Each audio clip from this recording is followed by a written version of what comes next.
tuvo la dicha, compañero, de subir a la montaña del Potosí con su maestro Simón Rodríguez, que acababa de llegar de Europa, con Antonio José de Sucre, gran mariscal de Ayacucho, victorioso, con un general que venía de Buenos Aires, con un llamado de unión de un solo ejército que llegara hasta el mar, hasta el Río de la Plata. Un día como hoy, yo me imagino, fue un día de dicha, de felicidad para Bolívar. 190 años, 26 de octubre de 1825, el Potosí, sobre la montaña saqueada por los españoles, con que el imperio construyó su riqueza y saqueó nuestras tierras. 20 años y la obra se iba completando de derrotar al imperio. Día de gloria, y nuestro libertador escribía y recitaba como una poesía a 4.600 metros de altura a Simón Rodríguez y a Sucre. Cuenta la leyenda lo siguiente: aquel día, acompañado por Sucre y Simón Rodríguez y de varios compañeros de armas del Ejército Libertador y de una misión que había llegado de Argentina, presidida por el general Alvear, Bolívar subió al famoso cerro del Potosí. Una vez alcanzada su cima,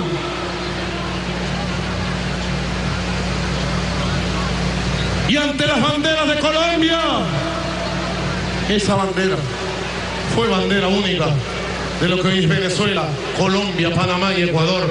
Ese fue el estandarte victorioso de Bolívar en Sudamérica, el amarillo, azul y rojo de nuestra patria.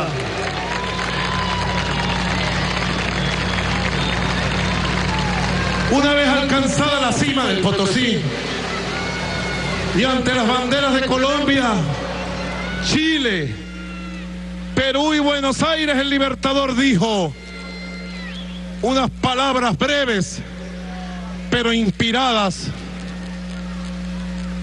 en la gesta heroica y memorable. Dijo Bolívar: venimos venciendo desde las costas del Atlántico, y en 15 años de una lucha de gigantes hemos derrocado el edificio de la tiranía, formado tranquilamente en 3 siglos de usurpación y de violencia. Las míseras reliquias de los señores de este mundo estaban destinadas a la más degradante esclavitud.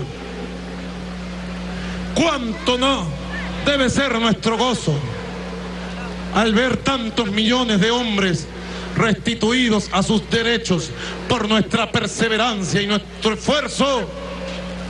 En cuanto a mí, dice Bolívar, en cuanto a mí, de pie sobre esta mole de plata que se llama Potosí y cuyas venas riquísimas fueron 300 años el erario de España, yo estimo en nada esta opulencia cuando la comparo con la gloria de haber traído victorioso el estandarte de libertad desde las playas ardientes del Orinoco para fijarlo aquí en el pico de esta montaña cuyo seno es el asombro y la envidia del universo. ¡Que viva Bolívar! Victorioso en Sudamérica. Muy buenas a todos. Bienvenidas y bienvenidos a este nuevo episodio de Ojo con los Medios por Elavia Ayala. ¿Cómo está, doctor? Todo bien, comandante, ¿usted? Qué linda cita la de Nicolás Maduro anoche, ¿no? Sí, aprovechando además que justamente se cumplió un aniversario, el 26 de octubre de 1825, el libertador Simón Bolívar subía al Cerro Rico de Potosí con los estandartes de Bolivia, Chile y la Argentina en el marco de las campañas emancipatorias en la Patria Grande. Eso ocurría en octubre de 1825. Vamos a repasar un poquito el contexto de lo que pasó en esos meses y años. Repasemos. ¿Usted tiene por ahí, por casualidad, para ayudarme el texto? Fíjese, porque claro, esto pasó, vamos a situarnos, poquitos meses después de la declaratoria de independencia de Bolivia, el 6 de agosto. Vamos a repasar parte, por ejemplo, la batalla de Junín.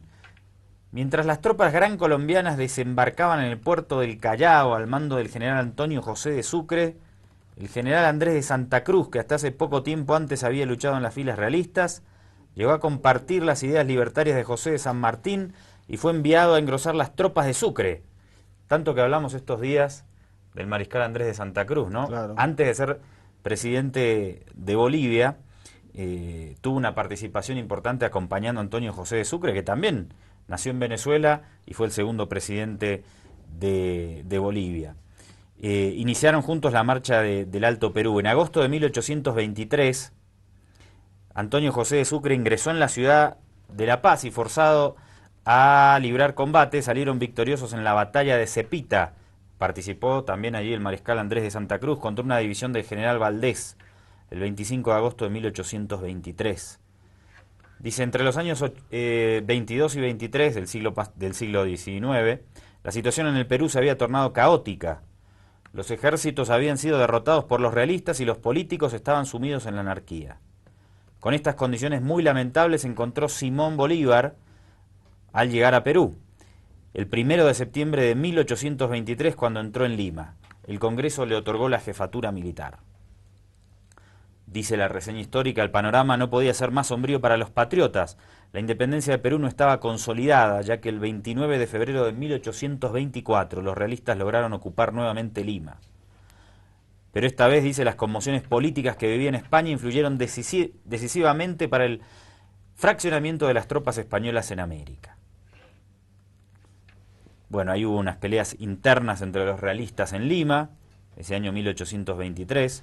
Dice, Bolívar encontró a los realistas... Bueno, el propio mariscal Santa Cruz era parte de los realistas. Digo. Cambió de, como tantos independentistas, ¿no? Sí, que se unieron a la causa americana, como la llamaba San Martín.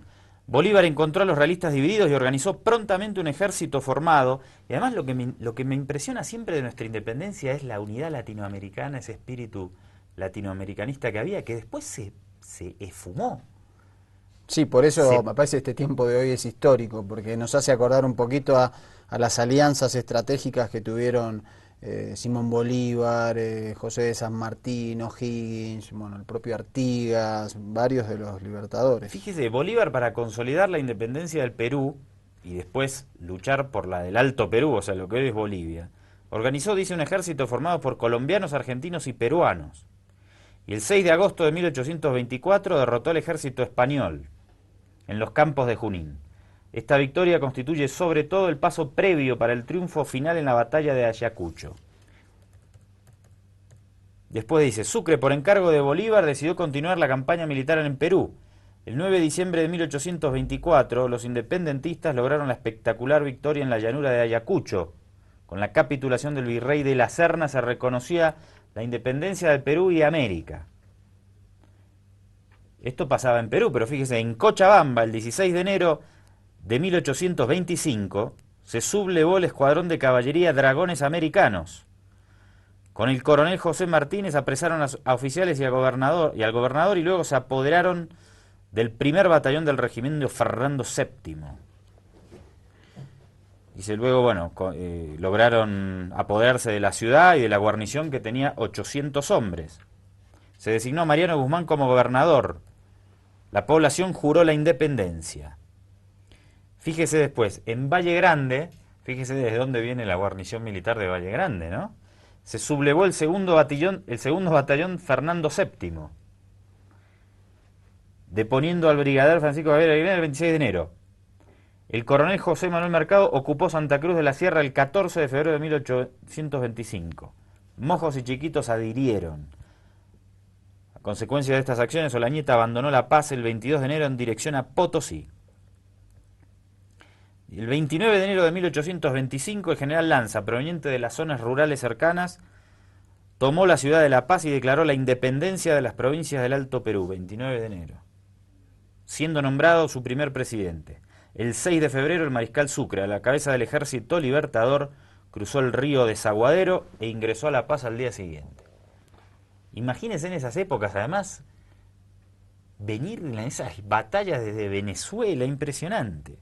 Sí, recordemos que Bolívar estuvo 15 años hasta llegar al Cerro Rico de Potosí, peleando las batallas emancipadoras, y continuó luego, bueno, ya en debacle, después de aquel acontecimiento en el Cerro Rico de Potosí del 26 de octubre, la cuestión en la Gran Colombia, en lo que debía ser el Congreso de Panamá y que resultó fallido, y bueno, 5 años después de ese acontecimiento sobrevendría su muerte en un escenario completamente negativo para él. Había perdido toda influencia y poder y sus sueños de patria grande habían caído. Vuelvo un poquito. En Chuquisaca, el batallón Dragones de la Frontera del coronel Francisco López se pronunció por los independentistas el 22 de febrero y se juró la independencia. Después hay Congreso Constituyente, dice, el 9 de febrero de 1825, todavía falta para el 6 de agosto, situémonos, ¿no? Y para octubre... Vamos a hacer el programa de esto, me parece. Déjame Recién estamos en febrero. El mariscal Sucre y Casimiro Lañeta, abogado de Chuquisaca y sobrino, convocaron a todas las provincias altoperuanas para reunirse en un congreso que debía decidir el destino de la nación. El destino de la nueva república estaba sujeto a 3 posibilidades que se abrían en el seno de la asamblea, en Chuquisaca. Proseguir la unidad con Buenos Aires, incorporándose al conjunto de provincias unidas, mantener la adhesión al Perú, reconociendo las medidas de incorporación dictadas por el virrey o sostener con decisión la independencia absoluta del Alto Perú, no solo con relación a España, sino también con referencia a Provincias Unidas del Río de la Plata y del Perú. Y fíjese lo que dice, y por eso yo acá, por eso es nuestra presencia, fíjese que nuestra presencia aquí, doctor Vázquez, se explica desde lo que sucedió en el año 1825. A ver, vamos a ver qué dicen del otro Porque lado nuestra nuestros misión seguidores. es que el Estado Plurinacional de Bolivia vuelva a ser parte de las Provincias Unidas del Río de la Plata. ¿Tendremos alguna posibilidad, dice usted? Espero que no. Dice, fíjese lo que pasaba el 9 de mayo de 1825, el Congreso General Constituyente de Buenos Aires emite un decreto en el que dice, aunque las 4 provincias del Alto Perú, o sea, lo que hoy es Bolivia, han pertenecido siempre a este Estado, decían desde Buenos Aires, es la voluntad del Congreso que ellas queden en plena libertad para disponer de su suerte, según crean convenir a sus intereses y a su felicidad, despejando el camino a la independencia altoperuana. ¿Qué le parece? Parte de la historia que tenemos tan... ¿Por qué está tan bajo los escombros todo esto? Esa unidad que se generó, combatientes de Venezuela, de Colombia, de Perú, librando batallas contra los realistas aquí en lo que hoy es Bolivia, delegados de Buenos Aires, y hoy estamos, yo siento que, ahora no, es un momento diferente, pero cuesta mucho romper con esa... No, pero o sea, nos queda mucho más lejos Venezuela hoy que 200 años atrás, en cierto sentido. Sí, igual eran...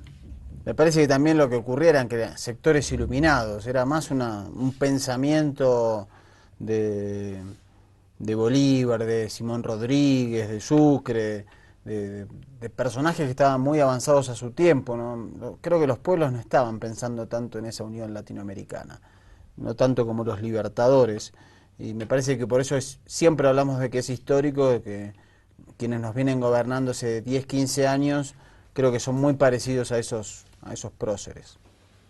Uy, se hizo larguísimo, va a disculpar usted. Pero una última cita de Bolívar sobre Sucre. Dijo Bolívar: el general Sucre es el padre de Ayacucho, el redentor de los hijos del sol. Es el que ha roto las cadenas con que envolvió Pizarro el imperio de los incas. La posteridad representará a Sucre con un pie en el Pichincha y el otro en el Potosí, llevando en sus manos la cuna de Manco Cápac y contemplando las cadenas del Perú rotas por su espada. Interesante. Qué lindo. Y además los primeros presidentes de nuestros países, nacimiento de las repúblicas, todos nacidos fuera de esa patria, digamos. Claro, eran internacionalistas, todos, y sus ejércitos todos. No eran extraterrestres, eran... Por eso el primer nombre de Bolivia fue Bolívar, después derivó el primer presidente de este país. Y de 1825 y estas citas y lo que comentaba ayer el presidente Nicolás Maduro, póngame por favor la tapa que está la nota número 2, por favor, de 1825 a 2015, si es tan amable.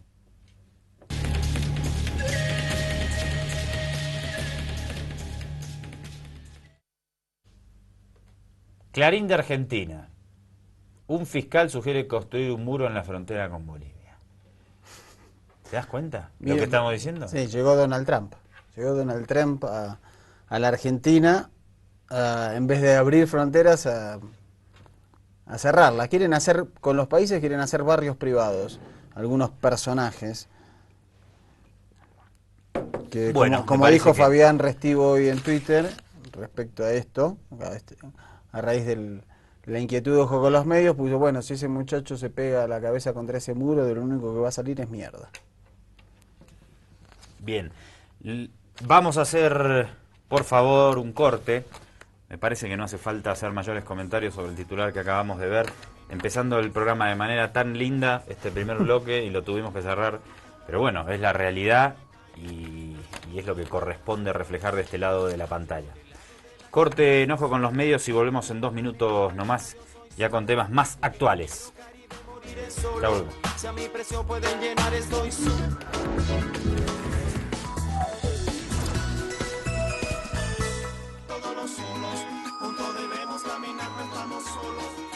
Segundo bloque de Ojo con los Medios. Atención, doctor, preste atención a esto. Le voy a informar que me acaba de escribir un alto funcionario del gobierno venezolano desde Caracas, diciéndome que el presidente Maduro le acaba de contestar al jefe del Comando Sur, John Kelly, sobre la declaración que pusimos al aire el pasado jueves y que se reprodujo en el programa La Hojilla de Venezolana de Televisión. El presidente acaba de contestarle en su programa hace unos minutos, me informa este alto funcionario. ¿En el programa Contacto con Maduro? Sí. Pero, digamos, la declaración de Kelly la descubrieron por Ojo por los Medios, con Ojo. No, eso no. ¿Eso será así? No, eso porque no. lo hemos pasado el día lunes.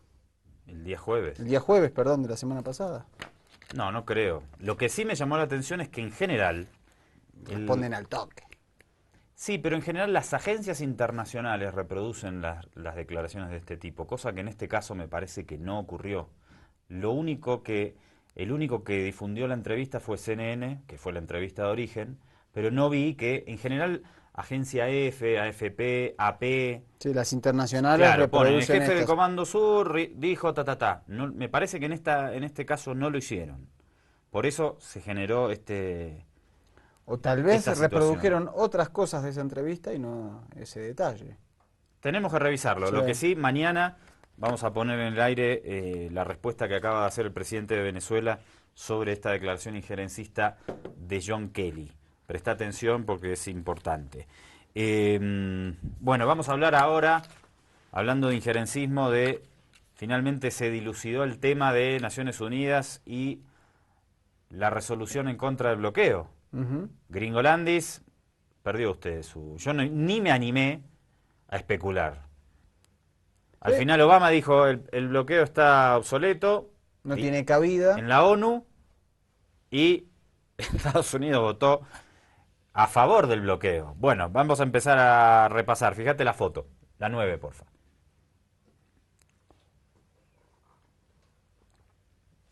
Ahí está la foto en la ONU, el resultado de la votación. Sí, o sea, sí, ¿cómo es la resolución? Sí están en contra del bloqueo. En contra del bloqueo. Y Sí, que se termine, digamos. 191. No 2. Ni siquiera las Islas Marshall ya acompañan. Y Micronesia, que el año pasado habían votado junto a Estados Unidos e Israel, que son los dos votos que ves ahí. O sea, cada vez más solo. Bueno, podemos decir que constituyó una votación histórica porque es la mayor diferencia desde que se viene votando hace ya varias décadas esta resolución. Bueno, hay que seguir trabajando. Estoy seguro que vamos a estar vivos para el momento en que se termine el bloqueo en contra de Cuba. No creo que esto se dará mucho más temprano que tarde. Bueno, seguimos con este tema. Declaraciones en Telesur del embajador del Estado Plurinacional de Bolivia ante Naciones Unidas, Sacha Llorenti, sobre este tema, obviamente, lo vemos. Pese al bloqueo, de todos modos, Cuba es un ejemplo en el desarrollo social, es un ejemplo en la cooperación y es un ejemplo en la solidaridad. Bolivia viene nuevamente a sumarse al concierto de las naciones para repudiar de la manera más enérgica el criminal bloqueo que se ha convertido en una de las heridas abiertas más profundas que laceran el espíritu de toda la familia humana. Estados Unidos impone unilateralmente un bloqueo injusto. Estados Unidos impone unilateralmente un bloqueo ilegítimo. Estados Unidos impone unilateralmente un bloqueo inmoral. Estados Unidos impone unilateralmente un bloqueo ilegal. Todos somos víctimas de este bloqueo por su carácter extraterritorial. No es solamente Cuba, es la comunidad internacional la que se ve agredida unilateralmente, violando el derecho internacional por el bloqueo impuesto por los Estados Unidos de América. Bolivia ha sido y es beneficiaria de esa solidaridad absolutamente incondicional, pese a las condiciones que el bloqueo impone sobre Cuba. También es una oportunidad para homenajear la dignidad y la resistencia del valeroso pueblo cubano. Permítanme, delegadas y delegados, terminar esta breve intervención repitiendo las palabras que Che Guevara decía en esta misma sala hace algunas décadas, recordando una frase de José Martí. En la mejilla ha de sentir todo hombre verdadero el golpe que reciba cualquier mejilla de hombre.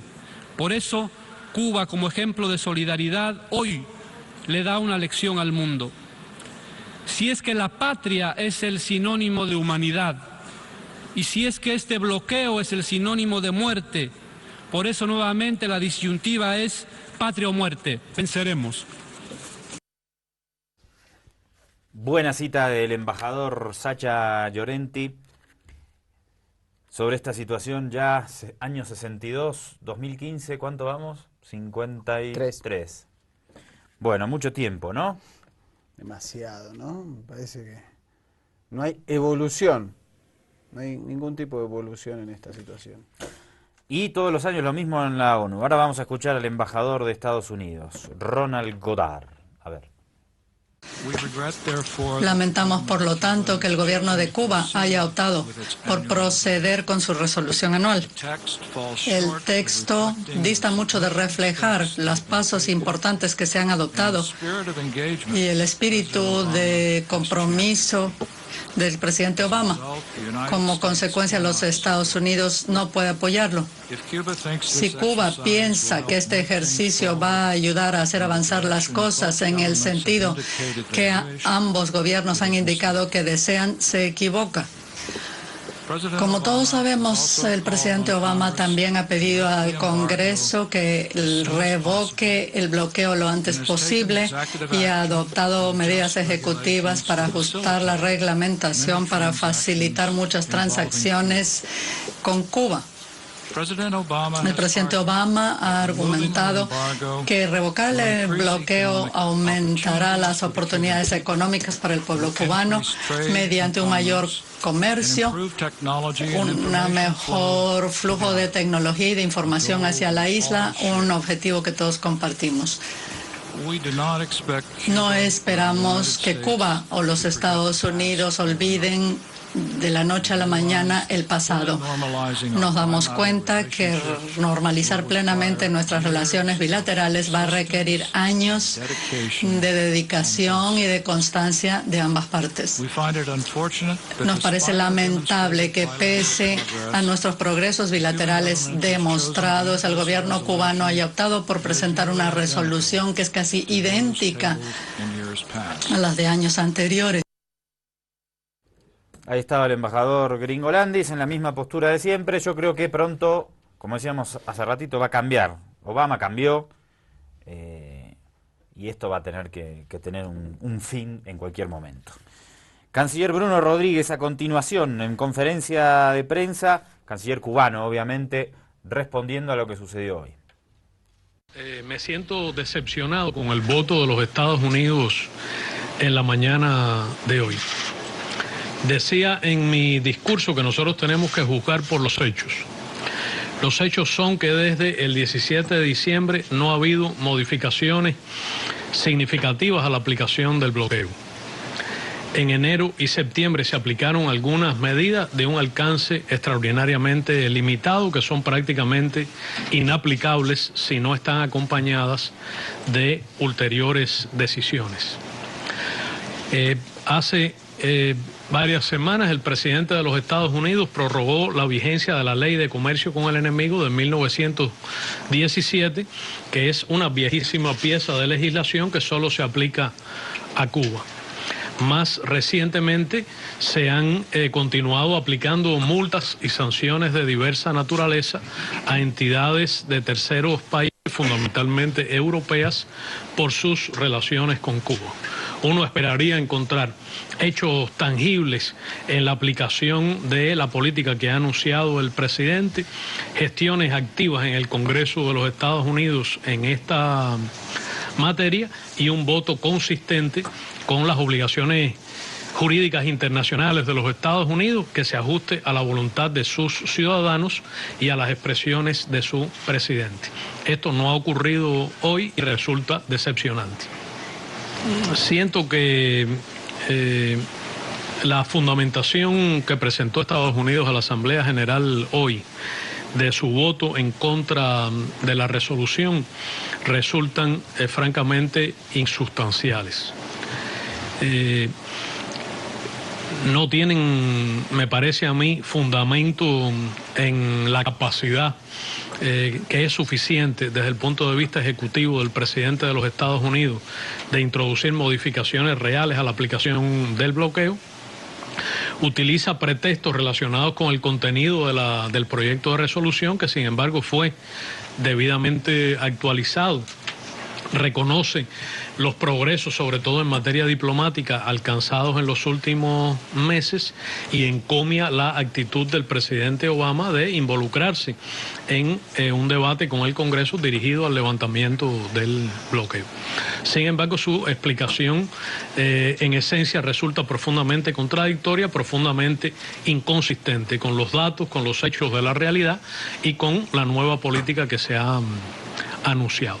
Mientras la realidad sea la de la aplicación estricta y completa del bloqueo, la Asamblea General de Naciones Unidas, considerando su alcance extraterritorial, su dimensión de violación del derecho internacional, su daño a la soberanía de terceros estados y sus implicaciones como violación masiva, flagrante y sistemática de los derechos humanos, tendrá que seguirse ocupando de este asunto.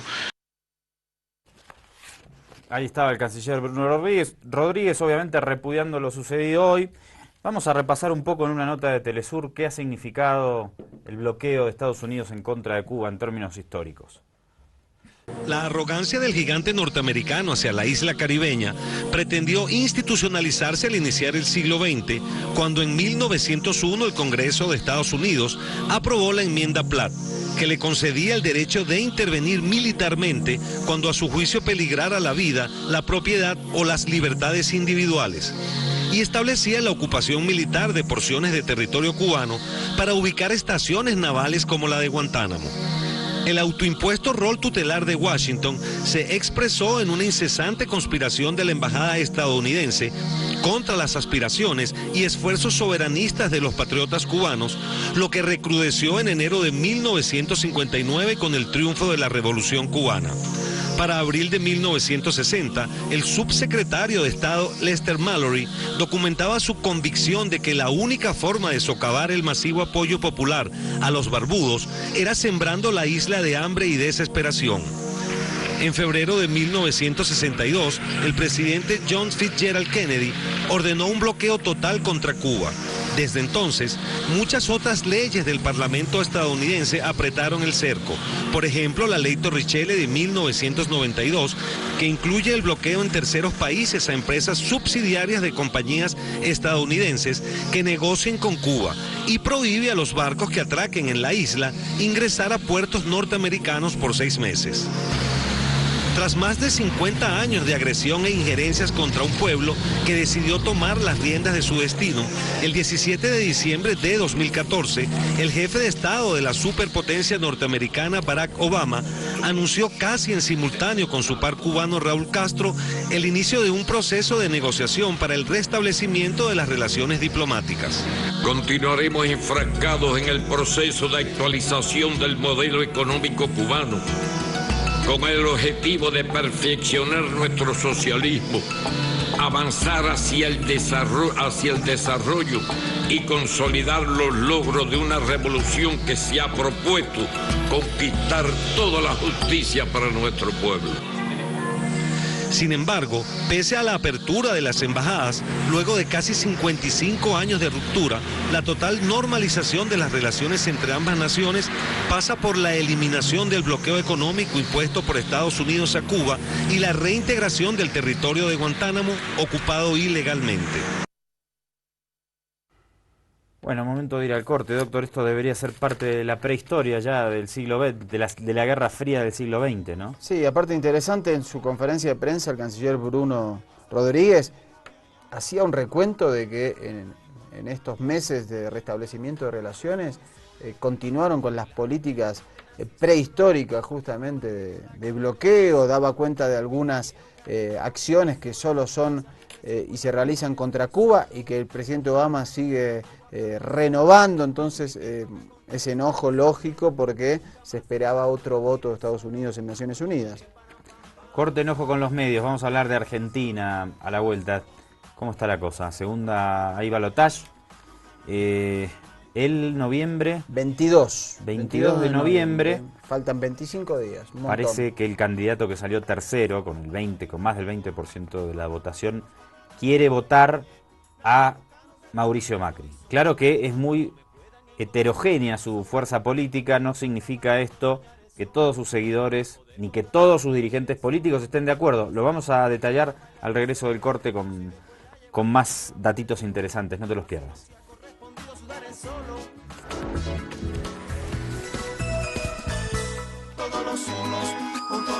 ¿Tenés, no?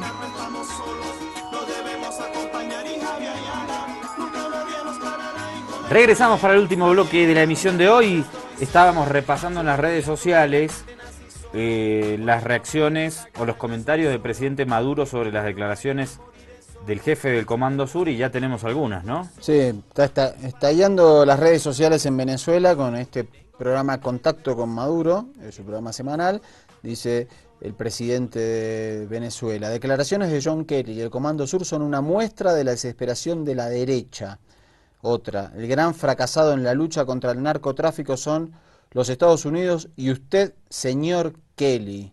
Acá tengo una textual del presidente Maduro, dice: hay signos alarmantes de desesperación en la derecha piti-yanqui y en la élite imperial de Estados Unidos. Vamos bien, dijo Maduro, el mejor indicador de que vamos por el camino correcto es la desesperación de quienes odian a Venezuela. Y le dijo a Kelly: dedíquese al pueblo de Estados Unidos que está creciendo la miseria. Dedíquense a los pueblos que usted ha mandado a asesinar. Allí está la desesperación hecha ser humano. Le dijo bastantes cosas, ¿eh? Bastantes. Y dice: John Kelly está llamando a destruir Venezuela, asusando la guerra económica y la desestabilización. Bien, mañana vamos a mostrar... Y dice Nicolás Maduro que el presidente Evo Morales manifestó su preocupación por las declaraciones injerencistas de John Kelly. Maduro a Barack Obama, dice BTV, Canal 8 de Venezuela. Textual de Maduro. ¿Quién dirige las políticas de Venezuela, hacia Venezuela? ¿Usted o el general Kelly y el Comando Sur? Le dijo Maduro, le preguntó Maduro en vivo desde la televisión estatal venezolana al presidente Barack Obama. Fuerte. Eran fuertes. Yo ya estaba medio asustado. Sí, de hecho nos sorprendíamos de que no hubo respuesta. Cuando lo pasamos la emisión del jueves pasado, esas declaraciones de John Kelly, incluso especulábamos con que durante el programa, durante la emisión de Juego con los Medios, hubiera una conferencia de prensa express del presidente Maduro respondiendo. Bueno, acá está la respuesta del presidente de Venezuela. Mañana vamos a darle más difusión y me gustaría prestarle atención también a si dijo algo el presidente Evo Morales, ¿no? Como usted pareciera, acaba de... como lo citó el presidente Maduro, vamos a estar atentos a ver las palabras del presidente del Estado Plurinacional. Bueno, teníamos que hablar de la República Argentina. Se viene la segunda vuelta en 3 semanitas, menos de 3 semanitas, no falta nada. Primer titular, por favor, del periódico Clarín.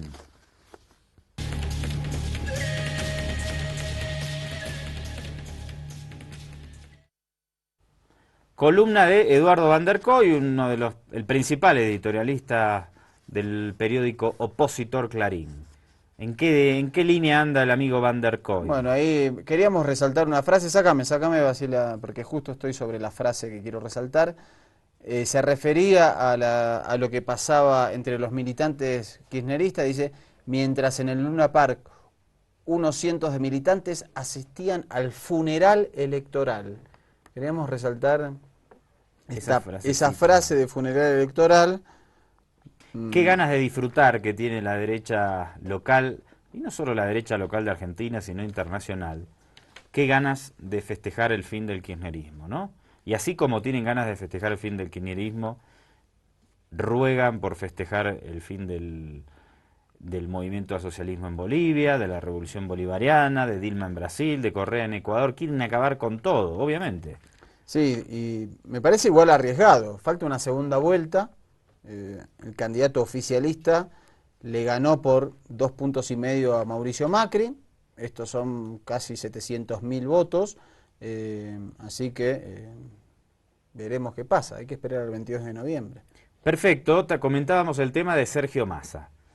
Líder opositor, salió tercero en las elecciones con un caudal electoral muy importante, más de 5 millones de votos, alrededor del 22% de la elección.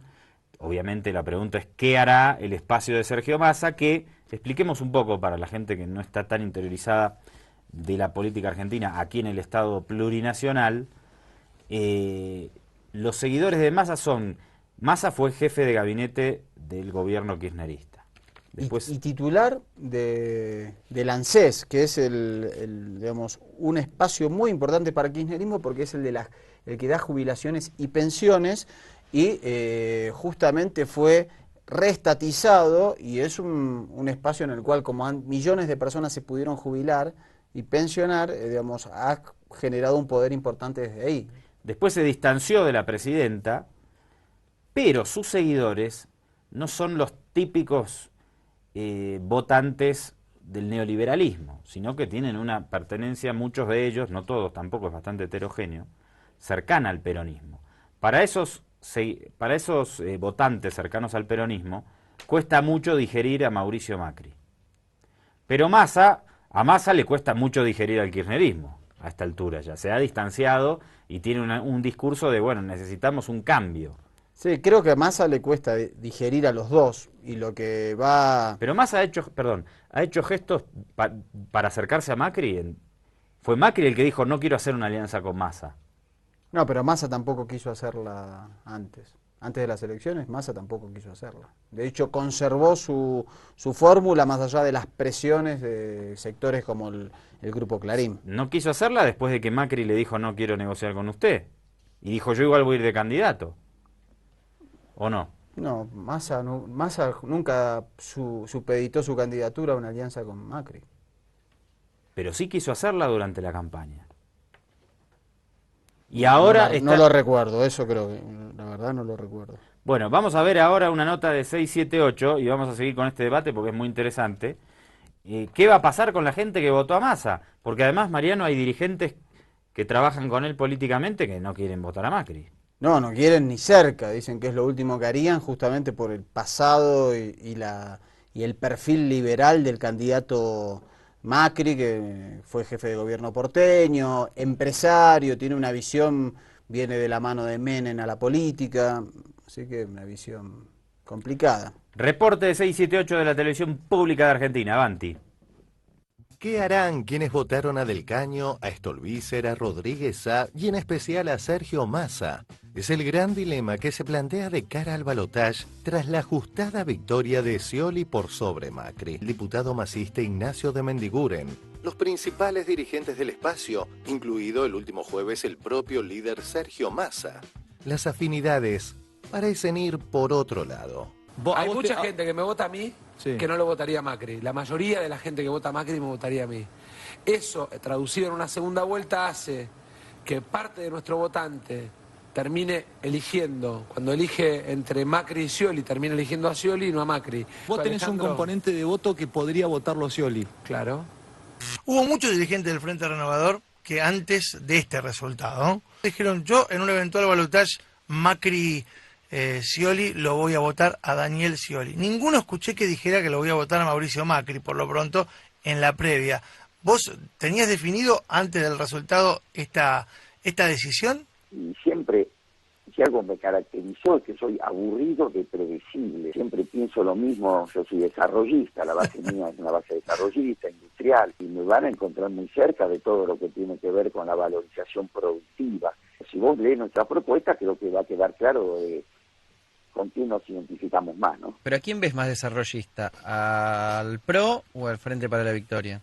Yo creo que lo que planteó en el caso de Scioli fue del crecimiento al desarrollo económico. A usted, frente a un eventual balotaje, no lo veo votando a Macri. No tengo ninguna posibilidad de votar a Macri, eso lo tengo claro.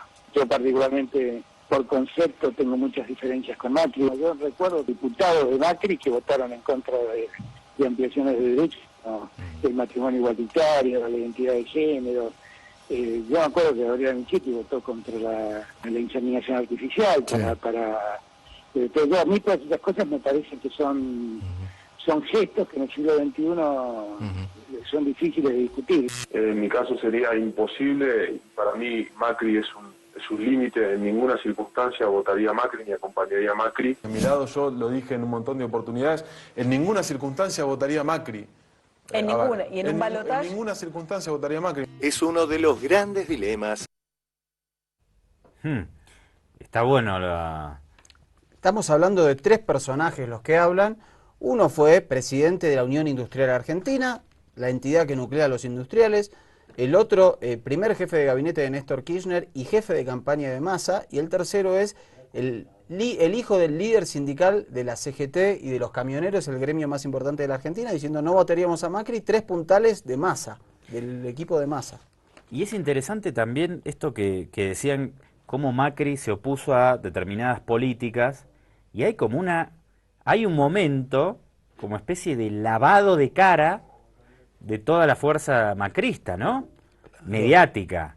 Porque necesitan... Que es una fuerza netamente conservadora. Conservadora y oligárquica, que pretende, digamos, estamos hablando de la primera fuerza de estas características que logra este apoyo en las urnas, y ahora, como el resto de la derecha en América Latina, quiere lavarse la cara. Porque eso es lo que hace la derecha en América Latina. No quiere mostrar su verdadera esencia. Está bien, ellos quieren lavarse la cara, pero los medios le ayudan, le dan una manito, ¿no? No le ponen el currículum vitae sobre la mesa. Y otros medios no le dan la mano y sacan estas cosas, por suerte, ¿no? Porque esa es la batalla mediática de hoy. Sacar el archivo también. Bueno, ahí está dada la parte de la batalla que se da de cara al balotaje. Convencer, obviamente, a la segunda vuelta a quienes no votaron a sus fuerzas, para lograr más del 50%. ¿Quién tendrá más habilidad para hacerlo? Lo sabremos el día 22 de noviembre a últimas horas de la noche. Mientras tanto, nosotros de este lado nos toca estar poniéndote en escena todos estos instrumentos para darte el contexto de lo que está sucediendo en Argentina. Y obviamente en todos los países, como lo hacemos siempre, pero estas elecciones son muy importantes. Si gana Scioli va a ser un duro golpe para los intentos de restauración conservadora regionales, y si gana Macri va a ser un fuerte aval para estos sectores, ¿no? Claro, va a envalentonar a los sectores de derecha que están tratando de sustituir a los procesos de cambio, ya sea vía democrática o vía golpe. Nos vamos con un pequeño homenaje a Néstor Carlos Kirchner, presidente de la Argentina entre el 2003 y 2007, fallecido un día como hoy, hace ya 5 años. 5 años. 5 años, qué bárbaro. Doctor, un placer, ¿eh? Igualmente, nos vemos mañana. Un abrazo a todos. Chau, chau. Por mandato popular. Por comprensión histórica. Por decisión política. Esta es la oportunidad de la transformación, del cambio cultural y moral que demanda la hora. Cambio es el nombre del futuro. Formo parte de una generación diezmada, castigadas con dolorosas ausencias. Me sumé a las luchas políticas creyendo en valores y convicciones a las que no pienso dejar en la puerta de entrada de la Casa Rosada. A las que no pienso dejar en la puerta de entrada de la Casa Rosada. Vengo a proponerles un sueño. Vengo a proponerles un sueño. Vengo a proponer un sueño. Vengo a proponer un sueño. Vengo a proponer un sueño. Vengo a proponerles un sueño. Vengo a proponer un sueño. Vengo a proponer un sueño. Vengo a proponer un sueño. Vengo a proponer un sueño. No he pedido ni solicitaré cheques en blanco. Vengo en cambio a proponerles un sueño. Reconstruir nuestra propia identidad como pueblo y como nación. Vengo a proponerles un sueño. Que es la construcción de la verdad y la justicia. Vengo a proponerles un sueño. Un sueño. Que es el de volver a tener una Argentina con todos y para todos. Vengo a proponerles un sueño. Vengo a proponerles un sueño. Vengo a proponer un sueño. Vengo a proponer un sueño. Vengo a proponer un sueño. Vengo a proponerles un sueño. Vengo a proponer un sueño. Vengo a proponer un sueño. Vengo a proponer un sueño. Vengo a proponerles un sueño. Vengo a proponer que recordemos los sueños de nuestros patriotas fundadores. Y de nuestros abuelos inmigrantes y de pioneros. Vengo a proponer un sueño. De nuestra generación que puso todo y dejó todo, pensando en un país de iguales. Pero yo sé y estoy convencido En esta simbiosis histórica vamos a encontrar el país que nos merecemos los argentinos. Vengo a proponerles un sueño. Quiero una Argentina unida. Quiero una Argentina normal. Quiero que seamos un país serio, pero además quiero un país más justo. Vengo a proponerles un sueño. Anhelo que por estos caminos se levante a la faz de la tierra una nueva y gloriosa nación, la nuestra. Muchas gracias. ¡Viva la patria!